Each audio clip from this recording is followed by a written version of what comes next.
சாதாரண மனிதனுக்கு கண்ணில்லை என்று சொல்வார்களே கடவுளே, உங்களுக்கு கூட கண்ணில்லையா இறைவா?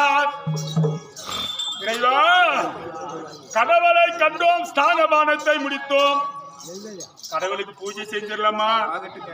இன்னொரு நாளைக்கு இந்த கடவுளை வந்து பார்க்குவீங்களா? நம்ம வணங்கக்கூடிய தெய்வம் இந்த கடவுளுக்கு நம்ம பூஜை செய்வோமா? ஐயா காசை விஸ்வ ராமலிங்கா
கைலாயனான கடவுளே, இறைவா உங்களை கடவுளே கடவுளே என்று சொல்லி அல்லும் பகலும் இரவில் பகலிலும் நீங்கள் தான் எனக்கு எனக்கு நினைத்து வாழ்ந்தேனே.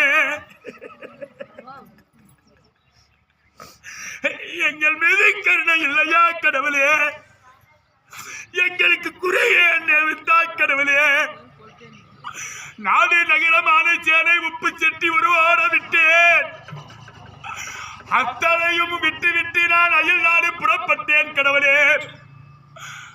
நான் கடவுளே இன்னொரு நாளைக்கு வந்து உனக்கு பூஜை போடுவனா இல்ல அப்படியே போயிருவனா?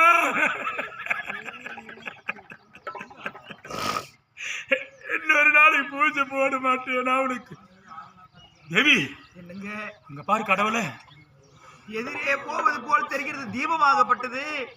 கடவுளை பாரும்மா, என்னை பார்க்கின்றார் கடவுள், உன்னை பார்க்கின்றார் கடவுள். அவர் கண்களிலிருந்து கண்ணீராகப்பட்டது தாரதாரியாக ஆர்போல் வடிந்து ஓடுகிறது.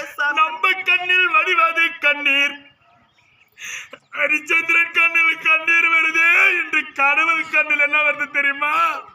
ரத்த கண்ணீர் சிந்துகிறாரே கடவுளே. போகாதே ஹரிச்சந்திரா, எனக்கு பூஜை செய்யக்கூடிய மன்னனே. கண்ணீரை, என் கண்ணீரை பார்க்கிறார், ரத்த கண்ணீரை சிந்துகிறார் கடவுள். சுவாமி, நீ ரத்த கண்ணீரை சிந்தினாலும் நம் நாட்டில் வாழ்வதற்கு எனக்கு இடமில்லையப்பா. தத்தம் செய்தேன் நாட்டை, நாட்டை விட்டு துரைத்தினார் முனிநாதர். நான் புறப்படுகிறேன், என்னை மன்னித்துக் கொள்.